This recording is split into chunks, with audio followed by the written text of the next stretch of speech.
Hey everyone, welcome back to Endless Money Pits. This is my 1998 Jeep Grand Cherokee, and today I'll be using it to test out a product designed to repair the rear window defroster. I bought this Jeep about 7 years ago, and a few of the defroster lines were already damaged. I've always wondered if they would be easy to repair, so today we'll find out.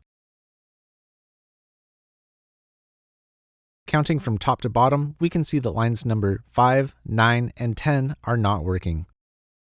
I got this defroster repair kit from Amazon for about $7. The company name is Visbella. Honestly, I chose this one because the American flag on the label made me think it was made in the United States. However, after checking into their website, I see that Visbella is actually a Chinese company. I feel a little deceived, but that's on me. I'm still willing to give this product an honest review, so let's check it out. To give it the best chance, I'm going to follow the instructions exactly as they are written. The first thing mentioned in the instructions is that this repair should be done, ideally, between the temperatures of 50 and 75 degrees Fahrenheit. Today, the temperature is about 61 degrees Fahrenheit, which is perfect. But keep in mind the temperature inside your car can be much warmer than it is outside, so open the windows and let it cool down if you need to. You also need to make sure that the glass is clean and dry.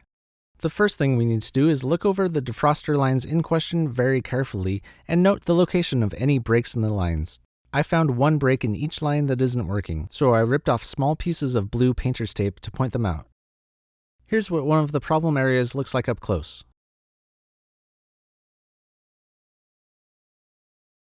The kit comes with 6 items: a small roll of masking tape, 3 cotton swabs, a vial of repair compound, a tiny spatula, a small microfiber cloth, and an alcohol wipe. With our problem areas clearly marked, the first step in the repair is to flank the broken segments with the supplied masking tape so that you don't get repair compound anywhere it shouldn't be. Here's what the masking tape should look like up close. Make sure there aren't any bubbles under the tape.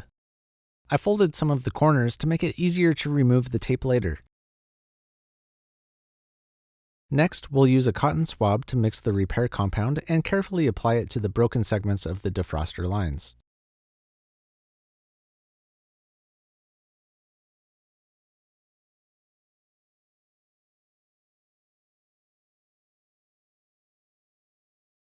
Quickly use the small spatula to smooth it out. Looking close, the compound should be thick enough that no light shines through it. The directions say to remove the masking tape before the compound is dry.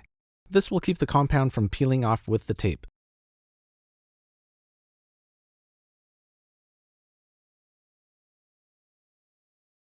The last piece of tape I pulled off took too much repair compound with it, so I reapplied new masking tape and tried again.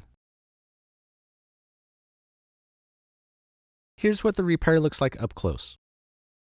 The instructions say it should take 15 to 20 minutes to cure naturally, or only 2 to 3 minutes if you use a hairdryer. After allowing the compound to cure, use the alcohol prep pad to lightly wipe the repairs we just made. The final instruction is to wait 24 hours before turning on the defroster, so hop out and stretch those legs. I actually waited a few days before testing out the defroster again, and here are the results.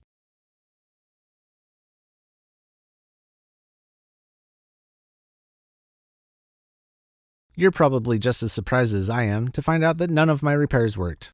I was really careful to follow the instructions exactly, and I took the time to make sure everything was done right. Hypothetically, even if I only had a 50% chance of success with each repair, the probability of all 3 repairs failing is just 12.5%, or 7 to 1 odds. With that said, I am not impressed with this product at all. This is my first product review video, so I'm going to make up a rating system right now and award this product 1 out of 5 cars. That concludes this week's video. Don't forget to like and subscribe for more content like this, and until next time, just keep throwing money at it.